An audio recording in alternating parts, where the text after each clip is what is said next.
In today's video we'll be looking at getting the tank wet, adding the first fish and cleanup crew, what happens when lights are switched on from day one, and what test of corals I added. Once the floating aquascape was all done, it was time to add sand, and I've gone for the Carib Sea Aragonite Reef sand, which is live. What that actually means, it's full of life and purifying bacteria and should help to cycle the tank a lot quicker than you would ordinarily do. I'm not as patient with this tank as I was with the DD Reef Pro 900, where I went for an 11-week cycle and did not turn the lights on until week 8. It should also clear fast. There's no rinsing required, which is a great help, especially if you've got 2 bags, and also looks good. As for putting the sand into the tank, it's pretty simple. Just pour and use some kind of object just to smooth it out. I decided to go slightly higher at the back compared to the front, but all in all it's probably about 2 inches deep. Within each bag there's a clarifier, and once you've fished that out, all you need to do is pour it into a cup of salt water, give it a good mix, and then pour it into the tank. I was surprised how quickly it actually cleared. It only took 2 to 3 hours, whereas I've used this before and it's taken almost a day. The focus of this tank is definitely on the coral. However, fish are vital to keeping a healthy reef, as the corals will often feed from the fish poo. I'm looking for something a little bit different, a variety of colour, small fish only, so no tangs, and also, more importantly, they have to be peaceful, as this is a small tank and disputes will not easily be sorted. With this in mind, I've gone for a neon blue cleaner goby. It ticks all the boxes and has an amazing blue streak along it. A yellow assessor, as they are both colourful and also good community fish. And last but not least, a striped pipefish. Now, I've always wanted a pipefish, but they have to be kept in the right conditions, as they are slow feeders and can easily be out-competed for food by fish like tangs or wrasse. This one is already eating frozen mysis and brine shrimp, so that along with copepods will help keep it nice and healthy.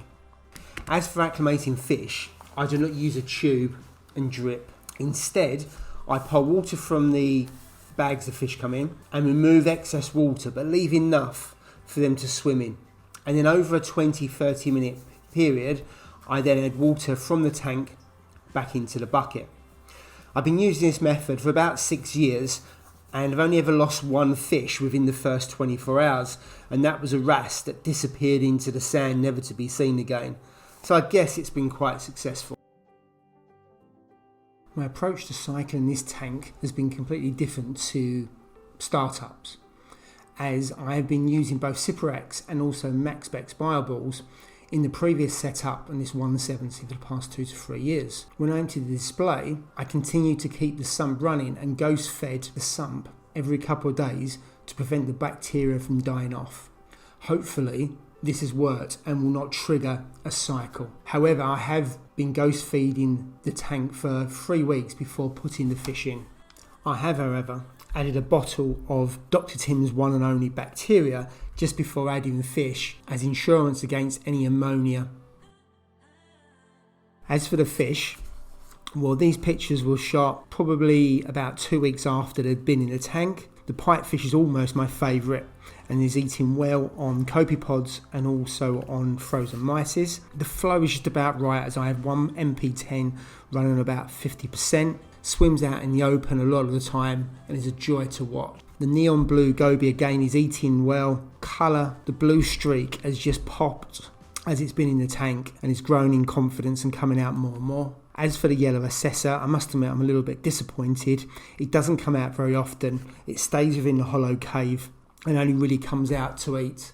I have since added an amazing fish. It is a biometric pygmy hawkfish, a great little character that usually spends most of its day either under the aquascape or sitting on the rockwork, has settled in well and eats copepods and frozen mysis. I'm really pleased to say that there is no conflict between any of the fish. They're all very peaceful and they're all very different to one another and not the most common fish in the hobby.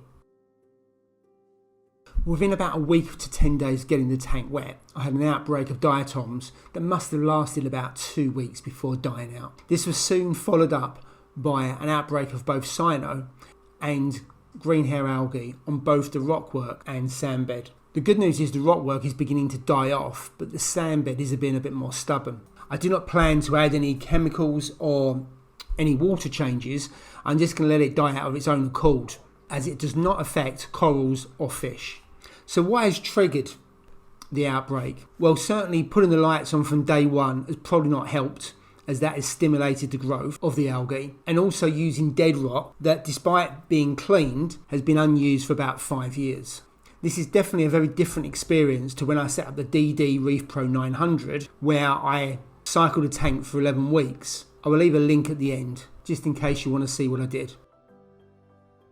As I have other well-established tanks, I can frag from them and place some tester corals before having to spend some money. I've decided to go straight in with a Setosa Monty, which, as you can see, has got some polyp extension on it, which is a great sign. A purple stylo that I've found to grow in most conditions and it's done really well. It's growing out a little bit, but also the polyp's got great polyp extension and looking really fluffy. And then two LPS, being a Christmas tree Favia, which again I found quite hardy, and also a pink Goni, which is a bit of a risk as they can be quite fussy, but looks fantastic nevertheless. All are doing well, and this will suggest that the tank is ready for more coral.